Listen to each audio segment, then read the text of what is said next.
आप लोग क्या बांग्ला समझते हैं ना हिंदी समझते हैं? दोनों ही समझते हैं। এবার দেখুন,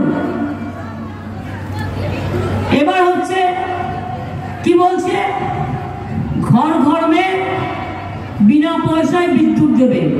আপনাদের নাকি কোনো বিল দিতে হয় না। বিদ্যুতের বিল দেন কি দেন না? এই যে ইলেকশনের আগে মিথ্যে কথা বলছে, একটা বাচ্চা ছেলে যদি অন্যায় করে দুটো থাপ্পড় মারা যায়, আর প্রধানমন্ত্রী যদি মিথ্যে কথা বলে তবে তাকে কি করতে হয়?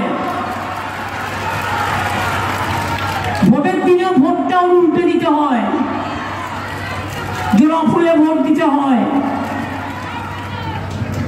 বলছে বাড়ি বাড়ি গ্যাস দিচ্ছে বিনা পয়সায়। গ্যাস পেয়েছেন বিনা পয়সায়? সব পেয়েছেন?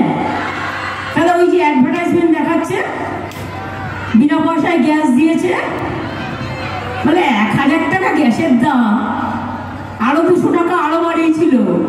ইলেকশন হয়ে গেলে বাই চান্স জিতলে আবার বাড়বে, যদিও এবার ওরা আসছে না, মোদিরা এবার ক্ষমতায় আসছে না, নিশ্চিন্তে থাকুন।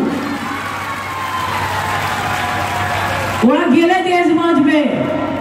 মোদি যাক দেশ থাক, বিজেপি যাক দেশ থাক, বিজেপি যাক মানুষ থাক। এটা হলো মিথ্যে কথা 2।